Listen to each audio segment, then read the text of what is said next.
Good afternoon, everybody. My name is Dee Reinhardt. I'm with Illinois WorkNet, and today we are having a business crisis risk assessment webinar with a guest speaker by the name of Joseph Crimmins. And I met Joseph at a networking event, and I thought this would be perfect for an Illinois WorkNet webinar. So thank you for joining us today, Joseph. If you want to tell us a little bit about yourself and your company.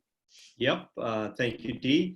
So my name is Joe Crimmins. I was a police officer for 27 years, recently retired, and did emergency services planning for schools, hospitals, park districts, libraries, any public entities.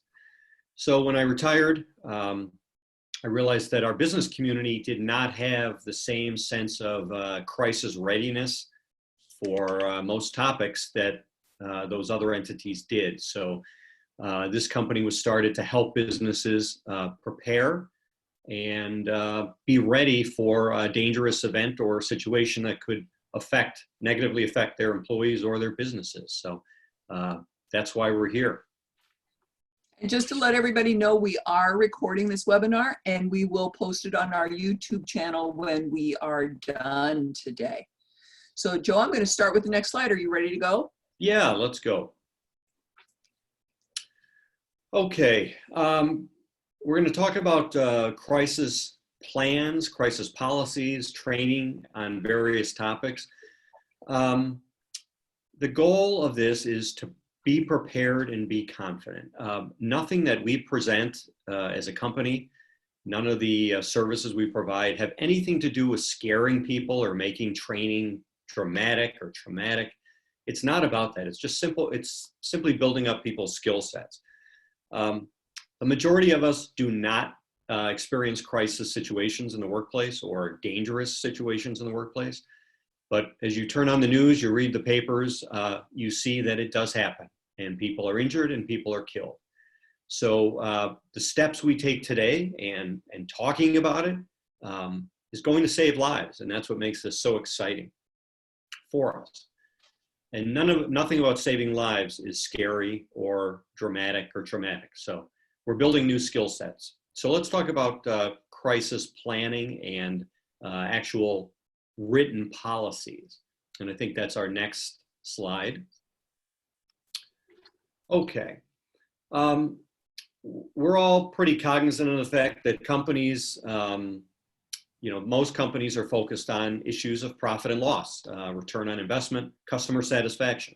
Okay, that's what pays the bills. Crisis planning is not usually high on any executive's to-do list. But some companies have experienced crisis situations that resulted in injury or death of an employee. And some of those situations could have been prevented or mitigated by being skilled in responding to a crisis. And that's what this is all about. Crises are going to happen. You won't know when they're going to happen. Bad guys do not call your office normally ahead of time and say they're going to come and commit an act of workplace violence. You got to be prepared. Now we're talking about other things in addition to workplace violence today too. We're covering the gamut here. We're going to talk about tornadoes and severe weather, bomb threats. Companies should be prepared for these issues and their employees should be prepared. And none of this needs to be scary. So let's talk about a written crisis plan in general. And then we're going to move into more specific topics. So crisis plan is a subset of training, but it starts with a written plan. There should be a written plan for all situations that could be reasonably identified as a danger to employees as well as the company. And for this webinar, we've identified a few specific things we're going to talk about. And just to let you know ahead of time, bomb threats, active shooters, of course, domestic violence that affects the workplace, tornadoes, severe weather, harassment by an employee towards other employees, visitor and staff privacy issues, expectations of privacy issues. We're going to talk about a concept called a soft lockdown and what that means. And you know what, we're even going to talk about floods because that's something that we have something to say about and we can have some safety tips for people. So, written crisis plan. You should have a plan for all of those issues, as well as any others that would be specific to your business. What we advise you to is don't bury it in the middle of a 100-page employee manual. We see that a lot.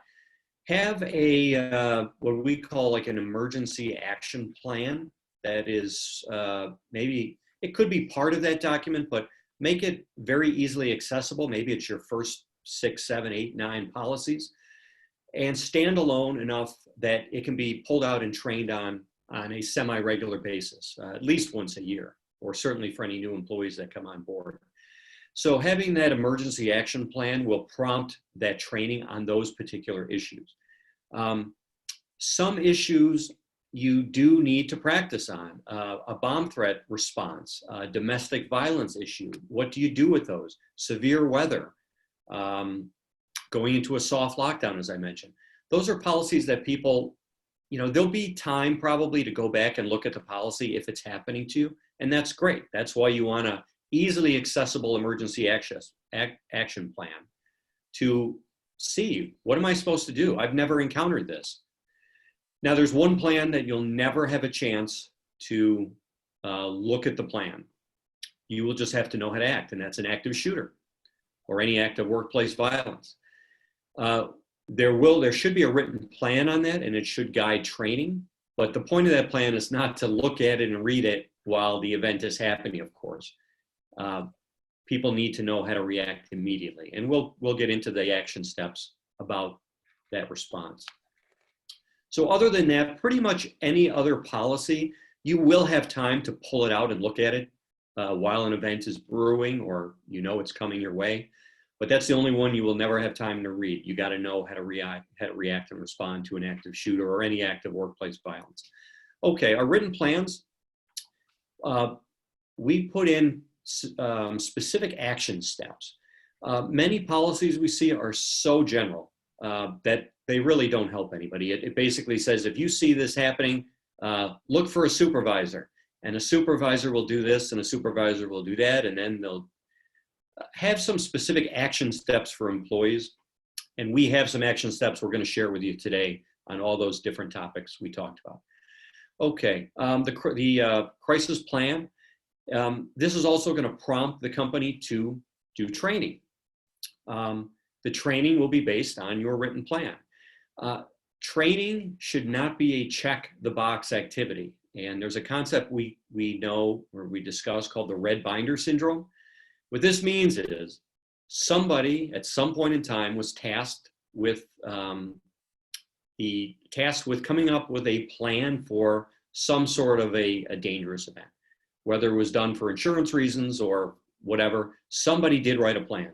What was their skill set to write a plan? What was their experience? Who knows? Who knows who even wrote it? But it's there. They put it in a fancy red binder and they put it on the top shelf of an office. It's never been looked at again.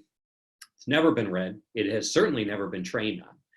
And we can assure you that if your plan has never been trained on and you've never done a training exercise in it, it will not work.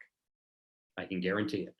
So the crisis plan is one step in an ongoing process. And as we say, the process of training for a crisis, it never stops. It's always evolving, and you're improving your skill set. And we'll get into that too. Okay. Please remember, if you take anything out of this seminar, that a company plan, whatever it is only as good as the last time it was practiced. If you don't test the plan, it is not going to work. Okay. Training. One last thing before we get into our specific crisis situations. There are various types of training you can do. You can do classroom type training. That's where you sit with people in a classroom for an hour, maybe less, and go over a fact pattern, a situation, and tell the employees what's in the crisis policy. What are they supposed to do? The second level to that training is what we call tabletop training, and that's done with your company leaders and executives. And that gives them a higher level view of, hey, if we had an incident happen, what if we had somebody tell us that there's a rumor that somebody in the factory has a gun on their person? or one of our employees made a threat on social media against the company, or so-and-so employee is a victim of domestic violence and supposedly her boyfriend or husband has been seen on company property. Company executives need to do something about this, and they better do something about it. So this is what we do called tabletop trainings, where we can sit in a room with them for an hour, walk them through some scenarios, and the goal is they leave that training confident. That's the goal. I can also tell you, as somebody, a policeman for 27 years, we're dealing with all kinds of craziness every day. If you don't train for it, it's overwhelming. And a company executive who's normally handling company business and, as I mentioned before, customer satisfaction and budgets, they don't know what to do when a dangerous event happens. But they can learn. It's not rocket science. You just have to have some experience and talk about it. Okay, training topics. Dee, I think we're going to move into our first big one, which is, I think the next slide is the most important, active shooter. This webinar is designed, of course, to give you a snippet on many different topics. So we are certainly not going into depth on any of these, but we do want to cover this one because it's the most serious. Okay. Again, this is something where employees must know how to react immediately. You have to train on this. And again, I can't reiterate this enough. It's so important. Training does not have to be scary or dramatic. There's no reason for it. You don't have to scare people to give them new skill sets and to give them confidence. And that's what training in this area, at least the training we do, is designed to do. The words that you hear a lot, run, hide, fight, that's the Department of Homeland Security buzzwords for this active shooter situation. It sounds so easy, right? You run, you hide, or you fight. The words themselves are easy. However, there's much more to say on all these words. And if you've not prepared for this type of situation, you may not have a successful outcome. If you do prepare for this situation and you set up your workplace sufficiently to protect yourself, and you know what you're doing, and you know how to respond immediately, you will be successful. Okay, so let's talk about some of the things to think about. Again, high level, big picture here without getting into too many details. Run, hide, fight. Run is the easiest, right? You're going to run away from the threat.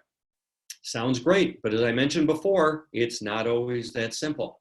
What if you're on the 4th floor of an office building and you don't know where the shooter is? What if you're on the 10th floor and you don't know where the bad guy is? You received a phone call, there's a guy shooting up your building, but you don't know where he is. You're going to come down 4, 6, 8, 10 flights of stairs without knowing where the bad guy is? What about our teachers for our kindergartners or our first graders? I know a lot of people say, well, you just run out of the building. Get out of the building as quick as you can if there's a school shooter. Okay, if you're on the 2nd floor of a school and you have 30 first graders in your room, you're going to run 30 first graders down the stairs and down a long hallway to get to the nearest exterior door. That would be great. The best thing you can do is to get out and get away. But for some people, it's just not going to be that easy. So if you're not able to evacuate, and again, the best course of conduct would be to run and to evacuate and to get away. But if you're in a situation where you are not able to do that, are you able to lock your workspace and be hidden from view on a moment's notice? Immediately. That means you're not scrambling for a key that opens a deadlocked door or a closet. You have the key and you have it immediately accessible. Doesn't happen automatically. That requires training, that requires culture, that it's your culture. If you go in and you see your school kid's teacher in grade school, you will notice they have their classroom door key either on a lanyard around their neck or around their wrist. Some school districts have it on a hook right at the door. The bottom line is those teachers can lock their door immediately. That was not always the case, but we don't have time to go into a history of school safety, but they have come a long way. They are the pinnacle of a safe workspace, schools, because they've been doing it for 15 years with our assistants and police assistants. They're experts. And we need to bring those concepts into the workplace now. Okay, if you don't have a door, many workspaces don't have doors. Have you at least identified a secure room within your office? Maybe you only have a couple of secure rooms within the whole floor. Again, look for that. Can you enter that room on your own without having to look for somebody else? We see swipe cards used, which is a great idea, because if you have a common room, a boardroom, a large closet that somebody could get inside, they could swipe their way in. Again, they'd have to have their swipe card immediately accessible. If you've got a door with a deadbolt, that means somebody needs a key. The other problem is with that is somebody may lock the door on the inside, which may or may not prevent somebody else from entering the door from the outside, even with a key, depending on the lock. But can't go into too much detail on that now. Again, the goal, get out and evacuate if you can. But if you're not able to, for whatever reason, have you set up your workspace in your office in a way that you can make yourself safe and you can be out of sight from the bad guy. Okay, companies, what we do is, and what companies should be doing is a facility risk assessment. These are the issues you should be looking at. Can we create safe spots in our building where somebody could hide if they could not evacuate until the cops get here? One of our associates on this call is Chris Mooney, who's an expert on safety systems for buildings. And he is somebody that I look at as a resource to what are some of the locking mechanisms, security camera protocols, access control systems that a company should be looking at for the safety of their employees and to keep a bad guy out. It's called a facility risk assessment. Facility risk assessment, a little bit different than a security assessment, at least in our viewpoint.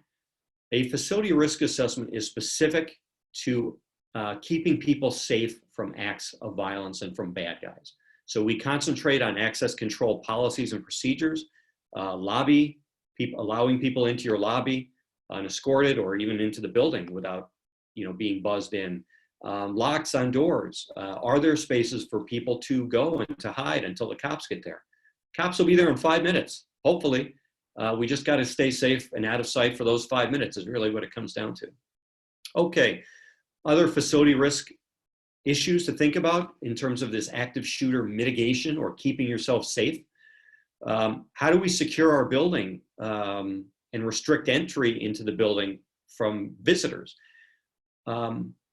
Many companies now are going to restricted lobbies, meaning you can't even come into your building without being allowed in. That's ideal, but it's not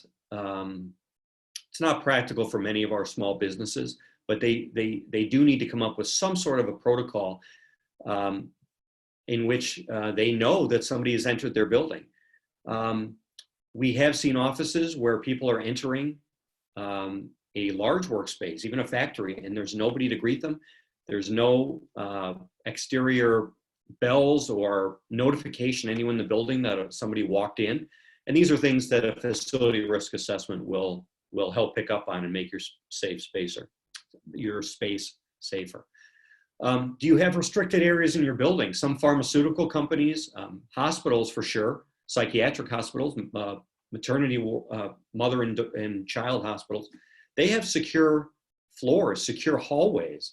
Can your police even enter your building and move through your building looking for a bad guy? That requires pre-planning. The police need to have swipe cards immediately accessible. What about cameras? Do you have cameras in your building?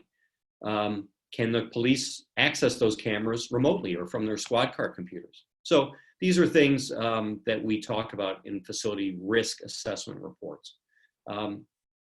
I want to talk about on that same slide two other things: behavioral training versus systems-based training, and mass notification. You see on the slide there it says notification. Behavioral training. This is what we make sure that we do our best to make sure that people know, no matter how robust your security system is, and you do need one, and we help you with that, it's not enough. If a bad guy wants to get into your workspace and is motivated enough, they are going to get in. For people that have heard this talk, I'm not going to give these two examples again because people have heard it many, many times, but there's an example of a person sneaking onto an airplane and taking an international flight from O'Hare Airport to London with no ticket. And there's an incident as recently as 2015 where two people that were not on the guest list snuck into the White House during a state dinner and shook hands with the President of the United States. How does that happen? Who knows how it happens, but it happens because systems will break down, policies will break down. But one thing that will not break down is your response to a dangerous event. If you know how to respond and you know how to respond immediately, you will be okay. We call that behavioral training. Think of it this way.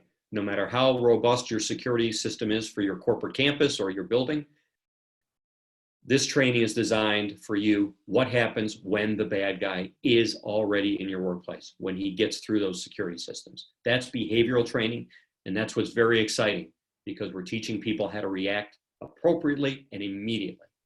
Okay, notification, last step on that slide. Another part of a facility risk assessment. How do we let people know on our campus that there is an act of violence happening? If you are in a 4 or 5 story office building, even a 3-story office building, there could be a very violent event happening above you or below you. You're not even going to know about it. We do facility risk assessments in many manufacturing spaces where it's loud, or they're separated by locked doors or solid core doors, concrete block walls. There could be a shooting happening on the other side of the wall, and they're not even going to know about it or hear it. How do we notify people on our campus and different floors of our office building that there's an act of violence and that they need to respond immediately? Well, there are some tools to do that. Some of them are schools, of course, and hospitals have PAs, and they've perfected use of those PAs. Most commercial buildings do not have a PA. So what are some other things you can do? Strobe lights that signify there's an act of violence in your building. Audible alarms that are different than a fire alarm. Cell phones with emergency apps that can throw out an emergency text alert to every employee that signed up for the system on your campus or in your company. Email and text alerts. This is the most common, and they're certainly good. Every tool is good, but again, they've never been tested and they've never been practiced. So here's what we find. The email and text alerts are great. However, most of our clients we find can only send them from their desktop. They don't have the ability to send them from a mobile or from a phone. So they have to be sitting at their desktop. And in some of those companies, in order to receive that emergency alert, you have to be sitting at your desktop. In another company that I know of, 3 people in the company had authorization to send this emergency alert. Well, guess what? They all worked in the exact same office sitting next to each other. So if anything bad happens outside their workspace, they'll throw out that emergency alert. But if it happens anywhere else, they're not going to know about it, and no other employees will. So those are tactical things that are handled in a facility risk assessment, those sort of communication issues. And you want redundancy. You want multiple notification systems. We have companies that even use good old-fashioned walkie-talkies spaced strategically through their office space that are always on, and that if somebody gets on that walkie-talkie and barks out or screams out an emergency alert or a message, people are going to hear it, or at least it's a tool. Some people hear it. One other comment to say on notification, we hear a lot of people say, well, everybody's got a cell phone. We'll just make notification via cell phone. Well, think of it this way. If you're actually calling somebody, number one, you have to have your cell phone on you. Most of us do, okay. Then you have to look for the one person in your contacts who you want to call, dial the number, hope that they're going to answer the number. And even if they do answer the number, you're talking to only one person. So if you have 100 people in your workspace or scattered among your couple floors or in your factory, that may not be as effective as audible alerts, strobe lights, or even good old-fashioned walkie-talkies that are where everybody's going to hear the announcement at one time. So cell phones are great, but there are limitations to making an emergency immediate notification to hundreds of people via cell phone. There are limits to that. Okay, next slide if we could.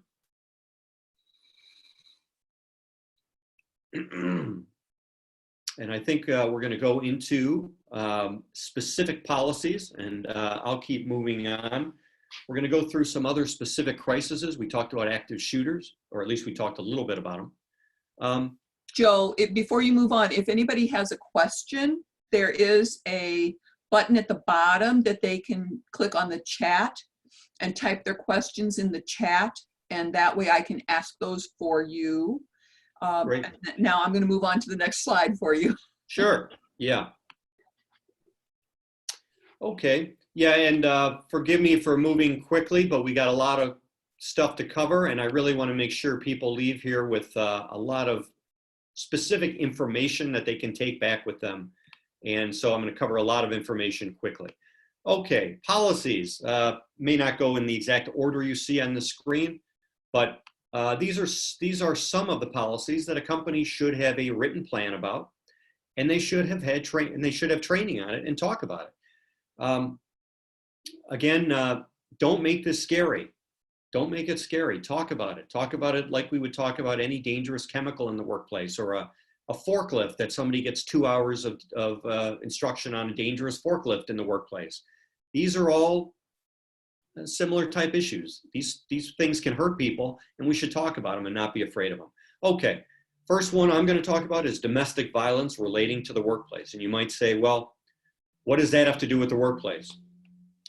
Well, if you have a employee, or if you know of somebody that's experienced the trauma of domestic violence and they leave their offender or attacker or abuser, the bad guy may not know where they've moved to or where they're currently living, but we all know they know where they work. So if a domestic violence offender is motivated enough and unhinged enough, they are going to show up at the workplace. So let's talk about that. Employers do have some affirmative duties when this situation comes up. But let's talk about best practices to support your employees.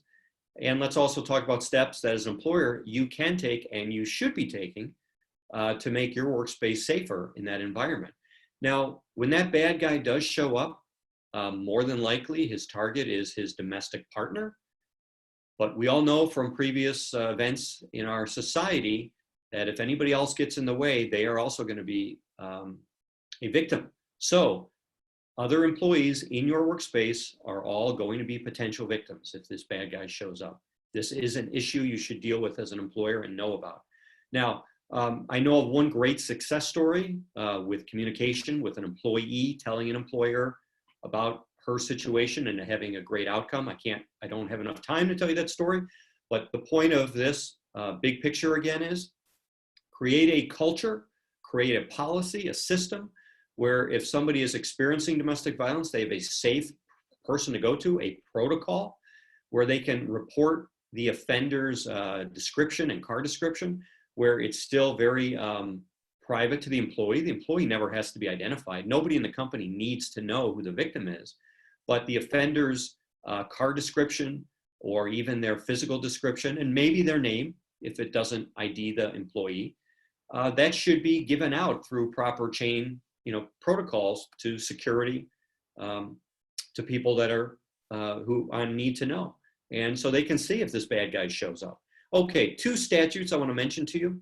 There's 2 in Illinois: the Victims Economic Security and Safety Act and the Workplace Violence Prevention Act. I'll give you a couple of snippets on both of them. Our legislators, when they passed this statute within the last 10 years, the Economic Security and Safety Act, here's 2 findings they made. Almost 50% of sexual assault survivors lose their jobs or are forced to quit in the aftermath of the assault. That's pretty shocking. Second stat, more than 1/4 of stalking victims report losing time from work due to the stalking, and 7% will never return to work due to the trauma, the stress, or the extraneous things that they have to take care of in their life that interfere with their work and their occupation. I should point out that the first act, the Employment Act, the Economic Security and Safety Act, does apply even if you have only 1 employee. So that is going to affect every small business owner.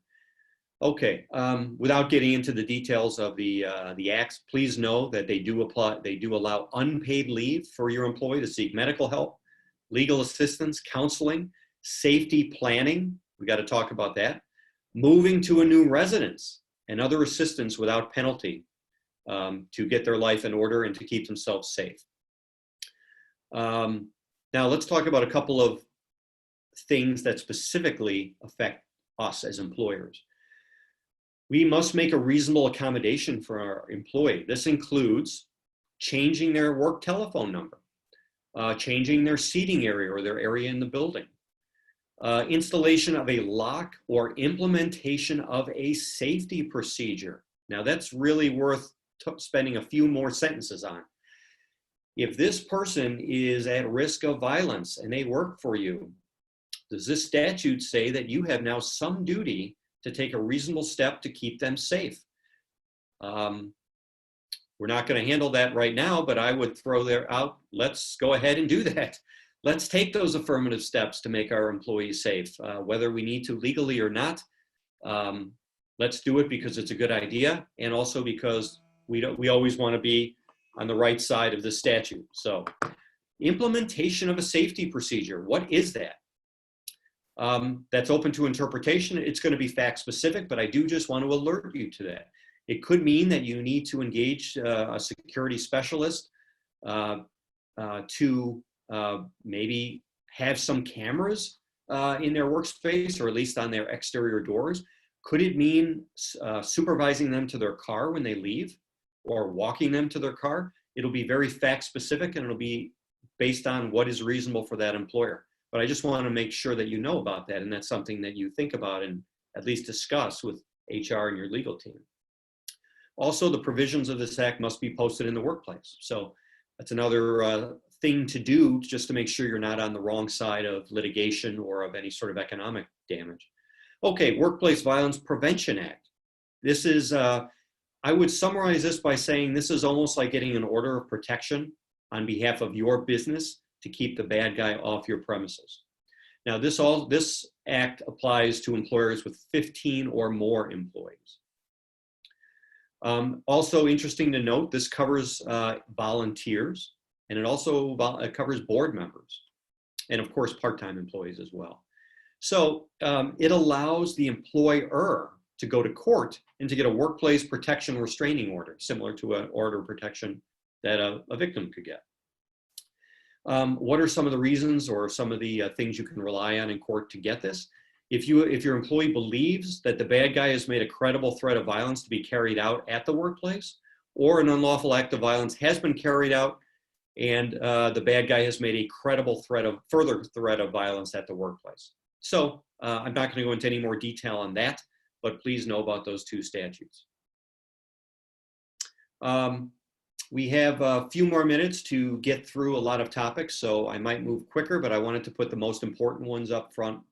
So next one I'm going to talk about is a bomb threat. Bomb threats used to be very prevalent in the education field. We dealt with these on a fairly regular basis up until about 10 years ago. A bomb threat used to involve an entire evacuation from the building. Really, everybody would just run out of the building en masse, basically like a fire alarm. It was determined, and it is determined, that is no longer best practice. And when schools started doing other steps prior to doing a full step evacuation, we saw bomb threats go down a lot. They're very rare now in the education environment. It still happens, and it still happens in the workplace too. But the point is, a full-scale evacuation may not always be the best course of conduct for reasons we're going to discuss. In the past, we believe it did lead to a lot of bomb threats in school. It was kids trying to disrupt the school day, whether that was to get out of a test or simply to create a full-scale. That day was basically lost education. It was hard to recover from a full-scale evacuation. It would take hours. Okay. How does this respond to your company or your employer? A bomb threat could happen. It could happen on a phone, via phone. It could happen that somebody writes a bomb threat somewhere in the bathroom or on graffiti somewhere in your building. A disgruntled employee that that facilitates some sort of a bomb threat coming to your organization. Okay, picture you're the owner of a company, you have hundreds of employees, you have a very active, efficient, and you make a lot of money, and you get a bomb threat. What do? Do you have any idea how to respond? Probably not. Is it going to disrupt your day for hours? Possibly. If your employees evacuate the building, you could have an entire lost day of work. Now, the safety of employees is paramount, of course, but we're going to talk about why it may not have to be that much of a mess. You can handle a bomb threat in an organized, systematic way and make the building safer for employees rather than just running out. So let's talk about that. Okay, if you have a large space, and these are planning steps you do ahead of time. This is in your written policy. Organize your building, your space, into zones or areas of responsibility. Designate a supervisor to have responsibility for that zone or that workstation. When a bomb threat comes in, and again, this is not something that happens often. Maybe it'll happen to you once, maybe it'll happen to you never. But if you're prepared, you'll know how to deal with it, and you'll resolve it quickly and efficiently rather than having it be a complete mess or having people get hurt. So you designated the building into zones. You have a map of those zones. You have a person to designate to go to all those zones or somebody working in that zone. Each person checks their own area of responsibility. And this is what's crucial to know. Police and fire do not come into your workspace and do not check your individual office and your workspaces. It makes so much sense when you realize why. They have no idea what belongs there and what doesn't. They don't know what's out of the ordinary or what's suspicious. We're all going to be able to spot a suitcase with wires and alarms coming out of it that looks like an explosive device. But other than that, first responders are not going to know. So they do not search your office. They just don't. They will be there, of course. It's a police and fire response, and they will be there to help you figure out best practices and next steps. But your employees are going to be the only ones that know what belongs and what doesn't. So they can check their workspace. They report through the chain of command to whoever's in charge of that zone of responsibility. That person then reports up the chain of command to your overall building designated incident commander. And pretty soon they look at that map and they realize that within a very short period of time, who knows how long, depending on how big your facility is, you've made a reasonable check of all spaces and there's nothing out of the ordinary. Does that mean there's not a bomb there? No, but it's certainly good information to have. Now we get into the evacuation part. Offenders do plant secondary explosives, and they do plant explosives where people are going to evacuate through. And they do plant them in parking lots, in cars, and in garbage cans where they know people will be congregating and evacuating. If you were going to do this act of terrorism, domestic terrorism, you wouldn't need to put the bomb inside. You'd put it where people are going to be collecting, congregating, and evacuating through. So if you as a business leader are going to be leading people through an area, make sure that you've done a reasonable attempt to secure or sweep the area.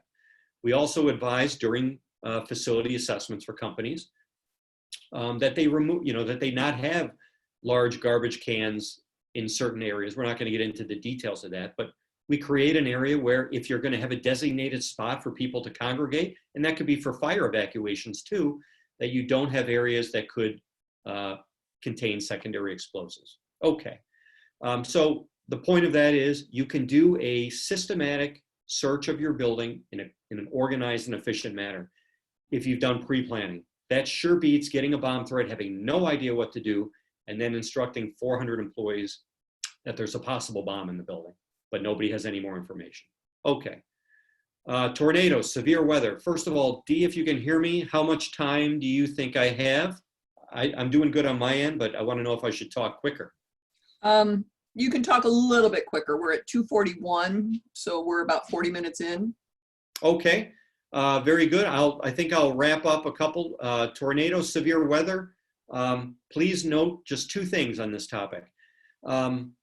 If you have a building, or even if you have anything with children, especially a daycare, take note of any tornado or severe weather within a 10-mile radius of your building. That's number one. Number two is take note of a tornado or severe weather that is 40 miles away, moving in your direction. If you are a building leader, administrator, you better do something under both of those situations. Okay. Skipping ahead to staff privacy, expectations of privacy. We get companies coming to us saying we don't know how to handle it when an employee may have a weapon at their desk. They've made threats, they may be hostile. How do we go about doing that? There should be an expectation of privacy policy in your handbook that says none of your employees have an expectation of privacy and that you can search their spaces upon reasonable notice or possibly upon no notice. That's up to you. Just something to keep in mind. Lastly, I'm going to talk about one other thing. All these other topics, any of us here that are facilitating this webinar would be happy to follow up with you with more information. But lastly, I want to soft lockdown. This is a concept that is very well known in schools. The business community doesn't know anything about it. Two things. If there is a dangerous event happening outside your building or campus, do you know about it? Meaning, a bad guy has just robbed a liquor store. He's got a gun, he shot 2 people, he's running through your office plaza, your parking lot, your campus. Will you know about that? Will the police have called you? Do you have a relationship with them? You should have set that up ahead of time. If they call and tell you there's a guy with a gun running through your corporate campus, what are you going to do about it?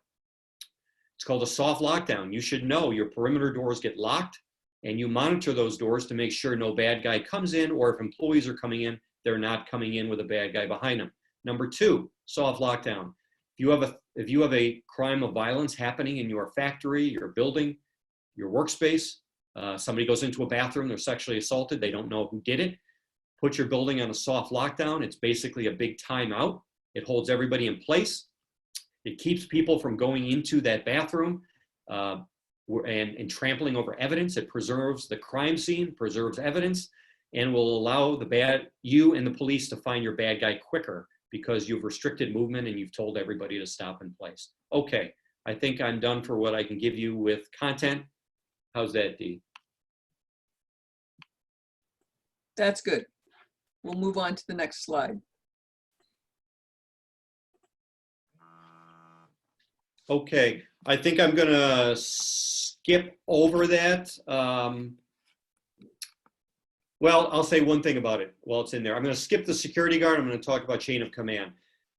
Again, this is a topic that is well-versed in schools and hospitals. It is not talked about in the private sector, and it should be. Who is in charge of all this emergency planning? Who is in charge of the response? It's very easy to say you're CEO, you're president, you're this, you're that. Number one, they may not have the skill set for this. They may not be in your building. They may not be around. What is the chain of command? Who's in charge? Whose responsibility is it to make the tough decisions immediately?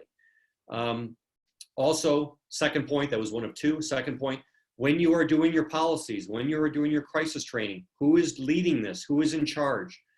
A tip from the trenches, make this a high-level person, because if you give this to we'll call it a normal worker, rank and file person, this is a disruption to most people's day. They don't want to participate in crisis training. They don't want to participate in training. They have a lot of work to do. They're going to blow it off. They're not going to take it seriously. Somebody high in the food chain needs to take this on and make sure that everybody knows this is a company culture of safety, and they need to participate in all the training. If employees see the CEO and the boss is not participating in training, all of this will break down immediately. They're going to say, well, if the CEO and the president didn't think it was important enough to participate in this drill, then why the heck am I participating? End of your crisis training. It's gone down to you know what. Okay, done with that slide. We're going to skip that slide. And here we are with questions. So I don't see, oh, I guess I got to unmute myself. Oh, I am muted. I don't see anybody that has typed any questions. If you would like to indicate under if you click on the participants, you can see yourself and there is a yes or no at the bottom of the participant screen. And if you want to say yes, you have a question, I can open up your microphone. And if we don't have questions, Dee, you can tell me how much more time we have and I could hit on a couple other topics. We have probably, it's 2:46, so we've got, as long as people want to stay, till like 3 o'clock. Okay. While we're waiting, do you want me to talk about a couple of other things? Sure thing. Okay. Even flood. Flood is not an act of violence, but it is something that could pop up that is a crisis and that people have no experience with. And that is the other issue with these crises. We have no experience with this. We've never done it before. So our policies need to have action steps for employees that they can actually go to the emergency planning policy or whatever, look up flood policy. What should I be doing? I have no idea. Okay, in there should be a list of people to call, whether it's service providers that are going to keep your stuff safe or that are going to come out and do water damage recovery. Know who those people are ahead of time and call them before you're number 87 on their list. Have written instructions that clearly show in the building where can employees find shutting off utilities like gas, water, if there's some sort of a hazmat spill or a flood. They may not know. What about actually being outside in a flood? I've never been in a flood. I would have no idea what I'm supposed to be doing, what I'm not. Well, here are 2 action steps that could be in a policy. Don't drive through floodwaters. Just 6 inches, and this is from FEMA. 6 inches of fast-moving water can knock you down, and 12 inches will sweep a vehicle away. Okay, that's good to know. I wouldn't have known that. Number 2, don't wade in floodwater. Don't walk through it. It can contain dangerous debris and contaminated stuff. Plus, it can also hide underground or down power lines that are electrically charged. So if you would ask me, can I walk through the floodwater to cross the street? I may have done it, but it's not a good idea. So those are very helpful steps to put in a policy to help people. So that is a couple things. There's much more to say on that, but I just want to make sure I hit on a couple things for each of these policies. Were there any of the ones from the list that we didn't? I'm trying to get back to the list. Sorry, this one. We talked about tornado and severe weather. Did we talk about that one? We did. I mentioned the two scenarios in which a building leader needs to take some sort of action. And okay. Yep. Right. Harassment we have not covered. Well, let's cover that then. Let's do it. This has to do with harassment by an employee towards employees. Harassment, and you can also put threatening behavior under this. This cannot be tolerated in our workspace anymore. We've seen this happen. We've seen workplace violence and active shooter events happen too much now that I think we're all in agreement that any threat made to a co-employee, co-worker, or a manager or supervisor, threat of violence can never, ever be tolerated. It must be dealt with. The analogy would be the talking about a bomb in an airport. If you said that, if you joked about that, we all know your day would be over. You would not be flying anywhere. You would probably you'd probably be going to Chicago Police Department would probably be taking you to jail. That sort of mentality, that culture now has to be permeating through our workplace. If you have an employee threatening employees, harassing employees physically, that has to be dealt with. We are seeing old policies that allow the employer to sanction that employee. The new employee manuals, the new best practices are that should be a firing offense. That should be something where you're looking to remove that person from your workforce. I have another comment on that, Dee, if I have time, or unless there's another question. I have a question, so if you want to make that one last comment, Yep. then I'll ask the question. Yes, when people make a threatening comment and a coworker hears it, when we go into companies and we talk to employees and we do their training, the thing we hear is, well, I don't want to get, let's say it's Joe, I don't want to get Joe in trouble. And that's understandable. Who wants to get your coworker in trouble? But if Joe makes a threat, I'm going to come shoot the place up. I hate my boss. I would I would love to stick a knife in him. If that employee who heard that threat does not report it, three things are happening, three unacceptable things. Number one, that employee has brought it upon himself to analyze that threat and to designate that it's not a threat, it's just Joe being mad or angry, just bluster. What is their skill set? What is their training to diagnose that as just anger and not a threat? They don't have it. That threat has to be diagnosed by a mental health professional. Number two, if they heard that threat and they don't share it with other people that are working with them, how unfair is it to the other people, 8, 9, 10 other people standing in that workspace who don't know that Joe has threatened to kill somebody in the workplace? Number three, when Joe does engage in an act of violence and hurts or kills people in that workspace, Joe is going to kill himself because that's how those end. So now Joe is dead and 3, 4, 5 other employees are dead. If that threat had been reported, Joe would have gotten help for his mental health issues. He may have gotten better and everybody would still be alive. So that's what we call a culture of reporting, and that's something we try and instill in our company clients. End of that. Very, very good. So William has a question that says, for a small business that has nothing in place, this can be overwhelming. Any suggestions for the minimum needed as a first step? Okay, that's a great question. The most severe, dangerous event that we've listed here, of course, is active shooter workplace violence. So I would say we, definitely start there. Thank you for bringing that slide up.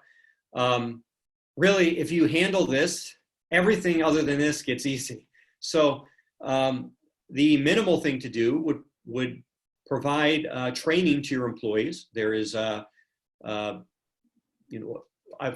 just say from my experience, a 1 hour Department of Homeland Security sort of run, hide, fight training that every employee should be done in a classroom type setting, not on a computer or something where they just watch slides or a movie. Should be in person. It's a great investment in time. All your employees hear the message at one time, or depending on your workforce, a couple classes might be needed. But it's 1 hour fundamental training on giving people the skill set, the confidence to know how to respond in an act of violence in their workplace. So much more to say about that topic, but if you're going to start anywhere, I would start with an active shooter presentation for your company and your employees. And please use a vendor that doesn't make it scary or traumatic. It's unnecessary to do that. And what if somebody has like 3 employees? What would it still be that item? Sure, yes, because 3 people deserve training just as much as 53 people do. That being said, 3 people probably have a much smaller workspace. Maybe it's just one office with one door. So they're keeping their workspace safe might be a lot easier. But getting back to my comment about behavioral training, a bad guy is going to get in if they're motivated enough. And maybe that bad guy has enough hatred or a personal vendetta against your 3-person company that your 3-person company is going to be a victim, just like a 503 employee company is. So I would say even with 3 people, it is worth an investment of time to do a in-person presentation for them. The beauty of that is you've trained all your staff on how to respond. If there is any sort of litigation against you as an employer for not taking not doing anything to prepare your workforce, what more can you do? You've done what you can do as an employer. You've taken a big step. So I would say yes, even with 3 people, I think it's worth an hour of everybody's time. Good. We have another question, actually more of a kind of a question, I guess. Is there any information on how the current stay-at-home orders are affecting workplace violence as a result of either job losses or on-the-job stress? Yeah, great question. I don't have specific numbers on that. We are putting together a document that'll be going out on LinkedIn in the next 2 weeks. It's actually already been written on that exact topic. Employers are, let's say this, that whoever asked that question is right on point. There's going to be a lot of mad, disgruntled customers, people showing up in mass at service providers that couldn't get service before, whether that's bank lobbies, financial institutions, anywhere where they couldn't get something done. And it's going to be heated. So there are verbal skill sets that can be provided to your employees, verbal, we'll call them skills, I guess, in which they can diffuse those sorts of angry encounters. That's going to be going out, like I said, within the next couple of weeks. I've just read it recently, so it's very timely and it's exactly on point. But I do agree that when the workplaces do open, there is going to be a lot of people showing up, and they're going to be angry people. So I don't know. I guess I'll leave it with this. There are steps to take, and it'll be depending on your employees. They need to have the skill sets to diffuse angry situations, and they need to keep this workplace violence active threat mindset, and to go into those systems and policies if they feel there's a customer escalating. I just had a bank employee tell me within the last 2 weeks that somebody came through their drive-through making all kinds of threats, and then said to themselves, I'm one of your biggest customers. I can say whatever I want to you and nothing's going to happen to me. Now, if I'm a bank president or whoever, leader of the bank, I don't care if that guy's got $1 million in my bank. He's done. He's not going to be in my bank anymore. We'll see how many employers or bankers, service providers take that attitude. But people cannot be allowed to get away with that kind of language anymore. They got to be launched. Right. Well, I really want to thank you, Joe, for taking this time to share with our Illinois WorkNet businesses across the state. And we will be posting this so that if you did miss some of it, you'll be able to watch the whole recording. We'll put out a little press release about this and some information. Joe Crimmins is the president of Serve and Protect Law in Illinois, and he's local here in the Chicago suburban area. And he's happy to talk to you if you want to ask him any one-on-one questions. I'm sure if you invite him to connect on LinkedIn, he would be happy to do that with you as well. So Illinois WorkNet is a state-run facility. We're sponsored by the Department of Commerce and Economic Opportunity. You can find us at illinoisworknet.com, or look for us on any of the social media platforms. Thanks again to Joe Crimmins, and have a great rest of your day, everybody. Thank you.